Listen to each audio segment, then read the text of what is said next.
नमस्कार प्रेक्षकांनो, आजच्या एपिसोडमध्ये इथे आता यशपाल रागिनीच्या मागे मागे आलेला असतो. रागिनी मनामध्ये खूपच जास्त घाबरलेली असते. तिला असं वाटतं की यशपाल भूमीला आता तो व्हिडिओ दाखवतोय की काय. तेव्हा यशपाल येतो आणि म्हणतो, काय झालं रागिनी ताई, राग आला तुम्हाला, वाईट वाटलं का? तेव्हा रागिनी म्हणते, यशपाल हे काय करत होतास तू, भूमीला कुठला व्हिडिओ दाखवत होतास? तेव्हा यशपाल म्हणतो की मला तर तोच व्हिडिओ दाखवायचा होता, पण कसं आहे ना, हा यशपाल आहे ना नेहमी एक संधी देत असतो आणि ती संधी मी तुम्हाला दिली, पण तुम्ही काय केलंत? तुम्ही काय केलंत? तुम्हाला काय वाटलं तुम्ही मला बेशुद्ध कराल, माझ्या चहामधून मला गुंगीचं औषध द्याल आणि बेशुद्ध करून माझ्या मोबाईलमधून तो व्हिडिओ डिलीट कराल, असं वाटलं होतं तुम्हाला? पण अहो, मी काय मूर्ख आहे का? मला माहिती नसेल की माझ्याबरोबर तुम्ही काय काय करू शकता? मग आता एवढा महत्त्वाचा व्हिडिओ तुम्ही माझ्या मोबाईलमधून डिलीट कराल आणि त्याची काय माझ्याकडे एकच कॉपी असेल का? मी आधीच त्या व्हिडिओची दुसरी कॉपीसुद्धा तयार करून ठेवली आणि ती फक्त एकाच फोल्डरमध्ये नाही आहे, तर किती फोल्डरमध्ये आहे ना, ते सुद्धा तुम्हाला माहिती नाही आहे. तुम्ही माझ्याबरोबर गेम करायचा नाही आहे, माझ्याबरोबर खेळायचं नाही. तेव्हा यशपाल म्हणतो की मी तुम्हाला एवढी मदत केली, तुम्हाला आयडिया सुचवली आणि तुम्ही काय केलंत? तुम्ही माझाच गेम करायला निघालात. अहो, सोन्याचं अंड देणारी कोंबडी आहात तुम्ही. एवढं सहजासहजी तुम्हाला सोडेन का? माझ्याकडे त्याच व्हिडिओची दुसरी कॉपी आहे आणि ती भूमीला दाखवायला मला अजिबात वेळ लागणार नाही. पुन्हा जर माझ्याबरोबर असे खेळ खेळायचा प्रयत्न केलात ना, तर मी शांत बसणार नाही. नाही नाही, आता तुम्ही एक कामच करा. मला ना माझे सगळे पैसे हवेत. आत्ताच्या आत्ता मला माझे सगळे पैसे देऊन टाका. चला द्या बरं. तेव्हा इथे यशपाल रागिनीकडे पैसे मागत असताना त्याच वेळेला भूमी तिथे आलेली असते आणि भूमी म्हणते, कसले पैसे हवेत तुम्हाला रागिनी आत्या? यशपाल काका कसले पैसे मागतायत? तेव्हा इथे आता रागिनी आणि यशपाल दोघे आता गप्प बसतात. रागिनी म्हणत असते, अगं बघ ना, हा यशपाल, याला नवीन बिझनेस सुरू करायचा आहे म्हणून माझ्याकडे पैसे मागतोय. आता भूमी, माझ्याकडे पैसे आहेत का? तेच मी याला सांगत होते की माझ्याकडे पैसे नाही आहेत म्हणून. मी तुला कुठून पैसे देणार? तेव्हा यशपाल म्हणतो, हो ना, मला एक वडापावची गाडी टाकायची आहे, त्यासाठी पैसे हवे होते, पण रागिनीताईकडे पैसेच नाही आहेत. तेव्हा इथे रागिनी म्हणत असते, भूमी तू इथे का आली होतीस? तुझं काही काम होतं का? तेव्हा भूमी म्हणते, उद्या अक्षय तृतीया आहे ना, तेव्हा आजीने तुम्हाला लिस्ट तयार करायला सांगितली होती. उद्याच्या पूजेसाठी जे जे काही साहित्य, जे जे काही सामान आणायचं आहे, त्या सगळ्याची तुम्ही लिस्ट करून द्या. मी ते सगळं मागवून घेते. तेव्हा रागिनी म्हणते, हो हो, आईने सांगितले मला, मी तुला ठीक आहे लिस्ट करून देते, मी देते नंतर तुला. तेव्हा भूमी म्हणते, ठीक आहे. तेव्हा भूमी आता निघून गेल्यानंतर रागिनी एकदा इथे खात्री करून घेत असते की भूमी नक्की गेली आहे, की रागिनीसारखी उभी राहून चोरून ऐकण्याचा प्रयत्न करते. पण जे अंगामध्ये गुण रागिनीचे आहेत ते भूमीमध्ये नाही. भूमी काही चोरून ऐकत वगैरे नाही. भूमी आता बाहेर आलेली असते, पण तिला एक प्रश्न पडलेला असतो. भूमी म्हणते की जे काही आत्यांनी आत्तापर्यंत घडवले, जे काही आत्तापर्यंत झाले, त्या सगळ्यामध्ये यशपालने त्यांना मदत केली असेल का? यशपाल काकांचा हात असेल? जे काही आहे ना, अक्षय तृतीयाची पूजा होऊन जाऊ दे, मग यांच्यासुद्धा मागे लागते आणि काय खरं काय खोटं सगळं शोधून काढते. त्याचबरोबर इथे आता अक्षय तृतीयाचा दिवस आलेला असतो. भूमीने, मानसीने सगळी पूजेची तयारी केलेली असते, पण इथे भूमी उदास असते, कारण आकाश तिच्याजवळ बोलत नसतो, तो रागवलेला असतो. तेव्हा इथे भूमी म्हणते की मानसी बघ ना गं, आकाश अजून माझ्यावरती रागवला आहे, तो माझ्याशी बोलत नाही आहे. आता अक्षय तृतीयाला जे काही असतं ते अक्षय राहतं की नाही, मग आज जो काही राग रुसवा आहे तो बाजूला ठेवायला नको. तेव्हा मनू म्हणते, ताई काळजी करू नको, भाऊजी तुझ्याबरोबर नक्की बोलतील. तेव्हा इथे आकाश येतो आणि म्हणतो की मानसी हे बघ, तू माझ्याकडे ही पानं आणि फुलं मागितली होतीस ना, ती मी घेऊन आलो आहे. तेव्हा इथे आता भूमी म्हणत असते, आकाश ही आपल्याला आता मूर्ती आहे ना, ती दोघांना इथे ठेवायची आहे. तेव्हा जी काही तिथे मूर्ती असते ती दोघांनी मिळून आता देवाची वरती ठेवायची असते. दोघेजणं ठेवतात, इथे आशीर्वादसुद्धा घेतात. तेव्हा इकडे आकाश आता रागाने जाणार. भूमी म्हणत असते, आकाश तू पुन्हा माझ्यावरती चिल्लास आणि आता न बोलता चाललायस. हे बघ, सकाळपासून तू माझ्याशी काही बोलला नाही आहेस, धड बोललासुद्धा नाही आहेस आणि आता अक्षय तृतीया आहे. तुला माहिती आहे ना, या दिवशी आपण जे काही टिकवतो ते कायमस्वरूपी राहतं म्हणून.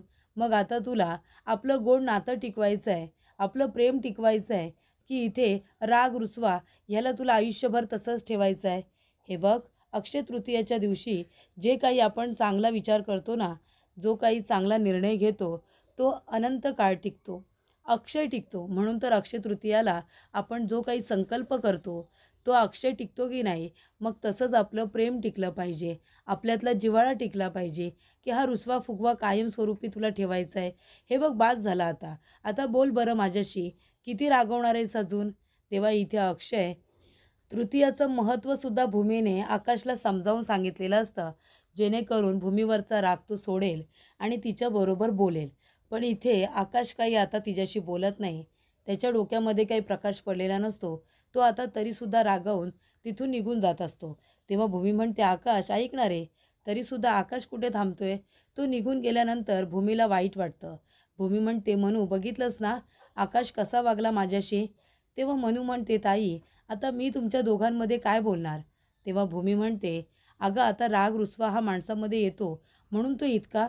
आधीच किती आणि काय काय घडतंय आयुष्यामध्ये तू बघतेस ना. माझ्या बाळाच्या बाबतीत काय घडलं हे मला शोधून काढायचं आहे. इथे आता मी क्षितिजाला जीव लावण्याचा प्रयत्न करते, पण ती अमोली क्षितिजाला मला भेटूसुद्धा देत नाही. त्याचबरोबर ऑफिसमध्ये जी काही चोरी झाली, आपल्या गोडाऊनमधून माल गायब झाला, या सगळ्याचा एकमेकांशी काही ना काहीतरी संबंध आहे हे मला माहिती आहे. पण तरीसुद्धा प्रत्येक गोष्टीमध्ये मला अपयश येतं आहे गं. काहीही मनासारखं घडत नाही आहे. आता एकमेव हा मुलगा आहे जो मला प्रेम देतो आणि जर हा माझ्यावरती रागून बसला तर मग काय होणार आहे माझं आयुष्यामध्ये? तेव्हा मनू म्हणते, ताई तू नको काळजी करू. भाऊजी तुझ्याबरोबर नक्की बोलतील, नक्की ते राग सोडतील. जा बरं तू जाऊन बोल त्यांच्याशी. तेव्हा भूमी म्हणते, तो बोलेल माझ्याशी असं तुला वाटतंय? आता पण बघितलंस ना कसा निघून गेला ते? तेव्हा मनू म्हणते, ते बघ ते गार्डनमध्येच असतील. जा बरं तू त्यांच्याबरोबर बोलून घे. तेव्हा इथे मनूच्या सांगण्यावरून आता भूमी आकाशबरोबर बोलायला गेलेली असते. भूमी बाहेर गेल्यानंतर मनू लगेचच हसायला लागते, कारण हा मनू आणि आकाश या दोघांमधला प्लॅन असतो. आकाश काही भूमीवरती रागवलेला नसतो, त्याने फक्त रागवण्याचं नाटक केलेलं असतं. जसं इथे मनू म्हणते, की तू जा बरं भाऊजींबरोबर बोल, ते नक्की तुझ्याशी बोलतील, नक्की राग सोडतील. अगं ते तुझ्यावरती खूप प्रेम करतात. असं म्हणाल्यानंतर भूमी जेव्हा बाहेर येऊन बघते तर खरोखर तसंच झालेलं असतं. भूमी बघते तर काय, इथे आता आकाशने ए आणि बी अशा आपल्या नावाच्या पहिल्या अक्षराचं इथे आता इनिशियल तयार करून आणलेले असतात. ए आणि बी, आकाशचा ए आणि भूमीचा बी असे 2 इनिशियल त्याने तयार करून आणलेले असतात आपल्या प्रेमाचं प्रतीक म्हणून. तेव्हा इथे भूमी आकाशला म्हणते, हे काय आहे? तेव्हा आकाश म्हणतो, इकडे ये, खाली ये. तेव्हा इथे भूमी आता आकाशवरती सुद्धा रागवलेली असते, कारण आकाशने तिला कालपासून खूप त्रास दिलेला असतो. तिच्याबरोबर तो व्यवस्थित बोललेला नसतो. पण तरीसुद्धा इथे आता आकाशने भूमीला सरप्राईज देण्याचा विचार केलेला असतो आणि म्हणूनच त्याने रागवण्याचं फक्त नाटक केलेलं असतं. तेव्हा इथे एक टेबलवरती आता छान आता काहीतरी गिफ्ट ठेवलेलं असतं, छान सजवलेलं असतं. तेव्हा इथे भूमी म्हणते, आकाश हे काय? तेव्हा आकाश म्हणतो, बघ तुझ्यासाठीच आहे. तेव्हा आता तो बॉक्स ती उघडायला जाते तर त्याच्यामध्ये एक छान असं पेंडेंट असतं आणि त्या चेनमध्ये सुद्धा ए बी अशा नावाचं इनिशियल त्याने बनवलेलं असतं. आपल्या नावाच्या पहिल्या अक्षराचं इनिशियल छान पद्धतीने बनवून आणलेलं असतं. तेव्हा भूमी म्हणते, आकाश हे काय आहे? तेव्हा आकाश म्हणतो, की आपलं जे प्रेम आहे ना ते अक्षय टिकलं पाहिजे. सूर्य म्हणजे काय? अक्षय. त्याचबरोबर इथे आता जेवढे लोक जगामध्ये प्रेम करणारे आहेत ना, त्यांचं प्रेम हे अक्षय चिरंतर काळ टिकलं पाहिजे. तसंच आपलंही प्रेम हे अक्षय टिकलं पाहिजे आणि ते एकत्र राहिलं पाहिजे.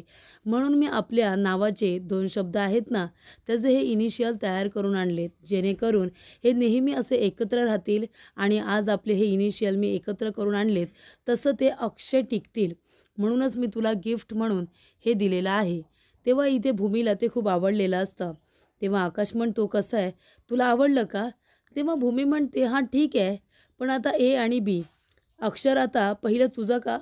बी पहिलं ठेवलं असतंस तर काय झालं असतं? कधी आहे ना बायकोला हा उच्च प्रतीचा दर्जा द्यायचा असतो. म्हणून जर बी आणि ए असं केलं असतंच तर मला जास्त आवडलं असतं. तेव्हा आकाश म्हणतो, हो का?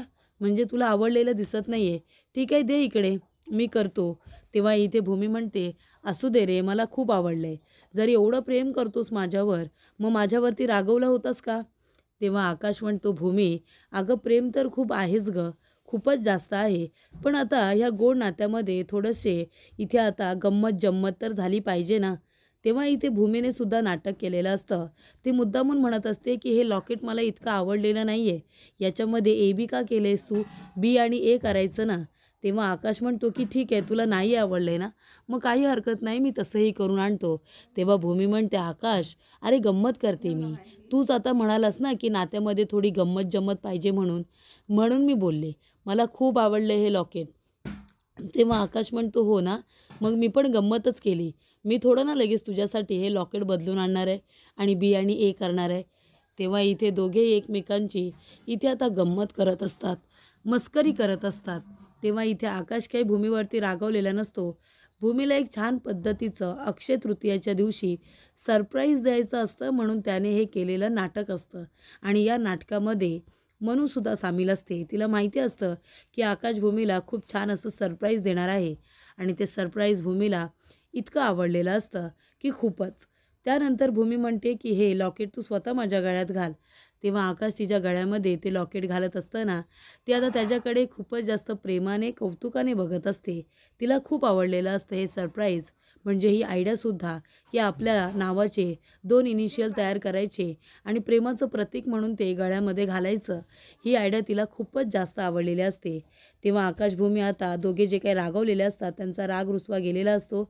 दोघे एकमेकांना मिठी मारतात. तेव्हा इथे मनू डोळे भरून त्या दोघांना आता बघत असते. त्यांचं प्रेम असंच अक्षय एकत्र राहावं असं तिला वाटत असतं. त्यानंतर प्रेक्षकांनो, रागिनी आता रूममध्ये छान इथे तयार होत असते. तेवढ्यातच तिथे पौर्णिमा आलेली असते. तेव्हा पौर्णिमा म्हणते, आई. तेव्हा ती खूपच जास्त चिडलेली बघून रागिनी म्हणते, काय गं, काय झालं? तू तयार का नाही झाली आहेस अजून? जा, अक्षय तृतीयाची पूजा सुरू होईल ना, जाऊन तयार हो ना. तेव्हा पौर्णिमा म्हणते, का का तयार होऊ मी आणि कुणासाठी? हे सण तिवार पूजा अर्चा कोण करतं तुम्हाला माहिती आहे का? ज्यांचे नवरे असतात ना ते करतात. माझा नवरा आहे का? नाही ना.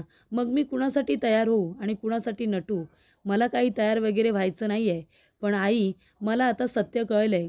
इथे तुम्ही अभिजितच्या मृत्यूला तुम्ही जबाबदार आहात हे मला कळलं आहे. तेव्हा इथे रागिनी घाबरते. रागिनी म्हणते, अरे देवा, हिने बरोबर माझं नाव कसं काय घेतलं?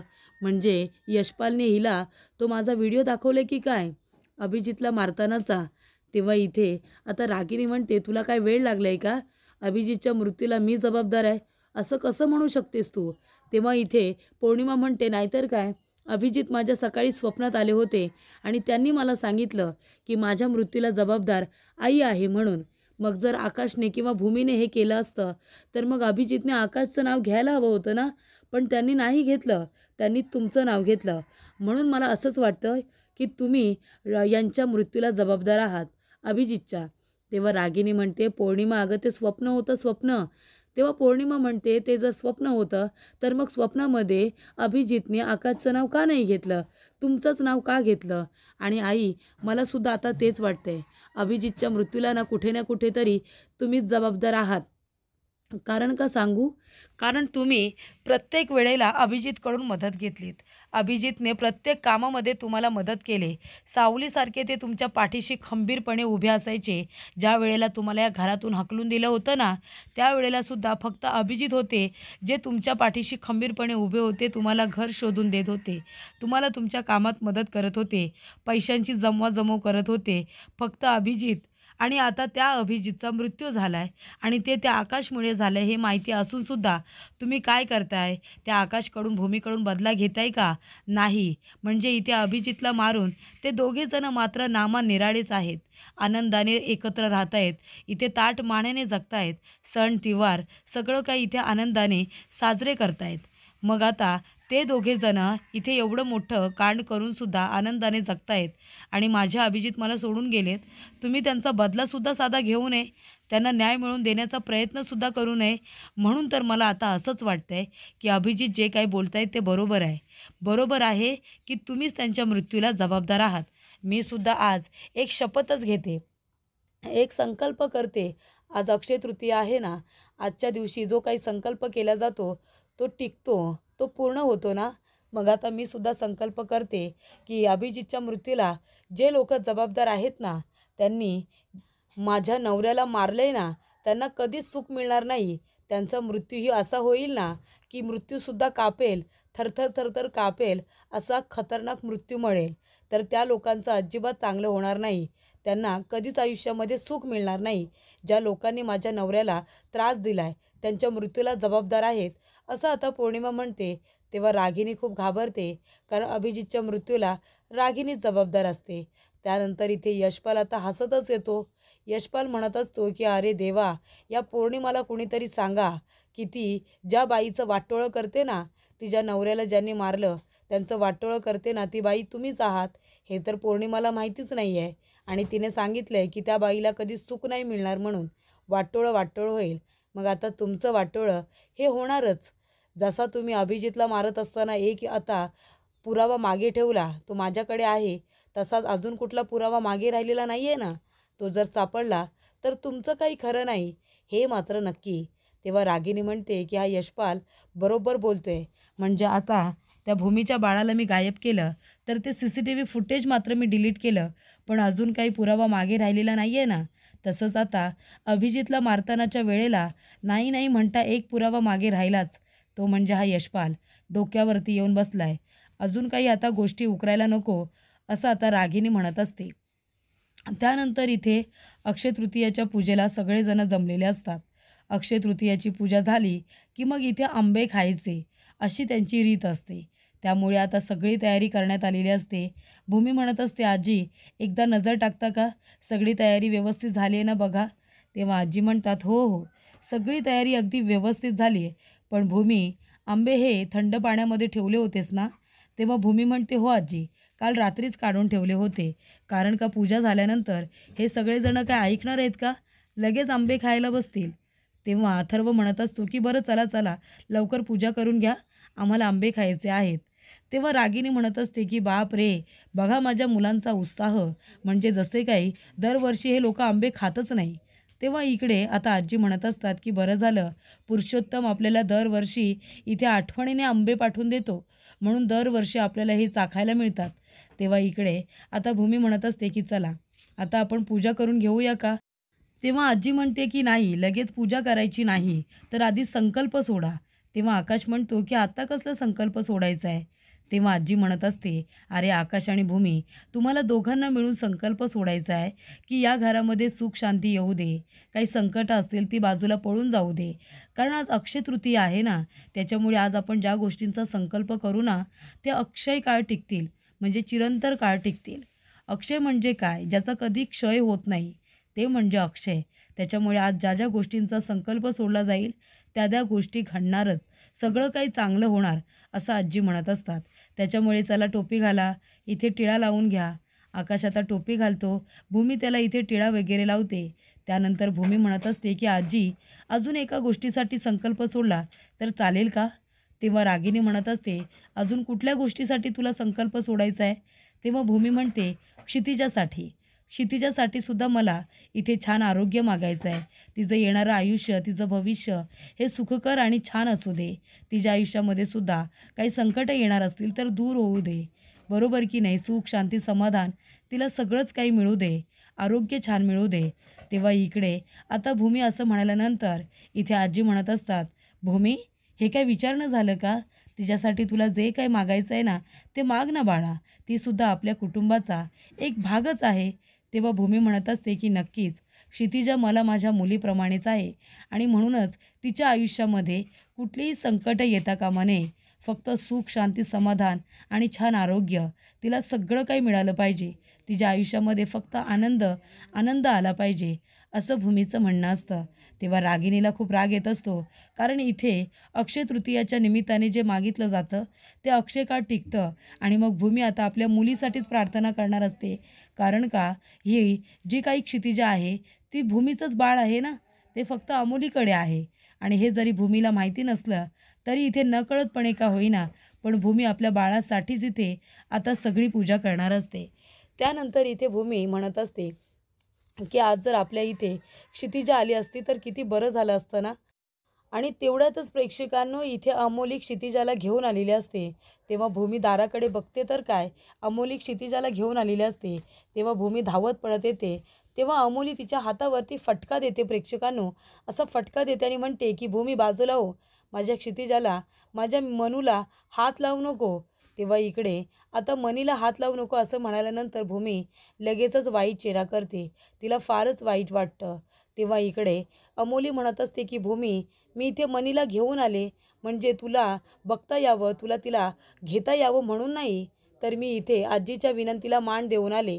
आजी म्हणाल्या होत्या की अक्षय तृतीयाच्या निमित्ताने मनीला घेऊन ये म्हणून, आणि आजी फक्त तुझ्या तुझ्या आग्रह खातीर मी इथे आलेली आहे, भूमीसाठी नाही. तू प्रेमाने बोलावलंस म्हणून फक्त मी इथे आली आहे, पण माझी अट लक्षात आहे ना तुझ्या. तेव्हा इकडे पौर्णिमा म्हणत असते, कसली अट. तेव्हा आजी म्हणते, मी आहे ना इथे, कुणी मध्ये बोलायचं नाही. त्यानंतर आजी म्हणतात की अमोली, तुझी अट माझ्या लक्षात आहे. पौर्णिमा, इकडे तू गप्प बस. आणि आजी भूमीला म्हणत असतात की भूमी, अमोलीची अट हीच आहे की तू बाळाच्या जवळ जायचं नाही, बाळाला उचलून घ्यायचं नाही. ते आजच्या पूजेच्या दिवशी आपल्या इथे माझ्या विनंतीला मान देऊन आली आहे ना, तेच खूप आहे. तेव्हा तू बाळाच्या जवळ जाऊ नकोस हा. तेव्हा भूमीला खरं तर खूप वाईट वाटलेलं असतं, पण तरीसुद्धा ती सगळं काही सहन करते आपल्या कुटुंबासाठी. आजीच्या विनंतीला मान देऊन इथे अमोली आलेली असते ना, म्हणून ती आता गप्प बसते. त्यानंतर प्रेक्षकांनो पुढील भागामध्ये बाळ आता खूपच जास्त रडायला लागतं. तेव्हा अमोलीने काही ते गप्प होत नाही. आजी म्हणत असतात, अमोली अगं बाळ गप्प राहत नाही आहे, तर आपण भूमीकडे देऊया का. तेव्हा ती म्हणते, नाही नको, भूमीकडे नको, बाळाची आई मी आहे ना, मी तिला गप्प करेन. तरीसुद्धा बाळ रडतच असतं. तेव्हा इथे भूमी आपल्या रूममध्ये जात असताना ती जिन्यावरती उभी राहते आणि छान असं बाळासाठी अंगाई म्हणते. आणि बाळासाठी ती अंगाई म्हणत असताना जे बाळ रडत असतं ते आता गप्प बसतं. त्यानंतर इथे आता अधिकारी गायकवाड आलेले असतात. ते म्हणतात की जे बाळ आपल्याला इथे आता पारितोषला मंदिराजवळ मिळालं होतं, त्यांचं दुपटं त्यांनी धुवायला एका बाईकडे दिलं होतं. त्या बाईचा ॲड्रेस आपल्याला मिळाला आहे. आपण तिच्याकडे जाऊया आणि ते दुपटं तिच्याकडे आहे का ते बघू.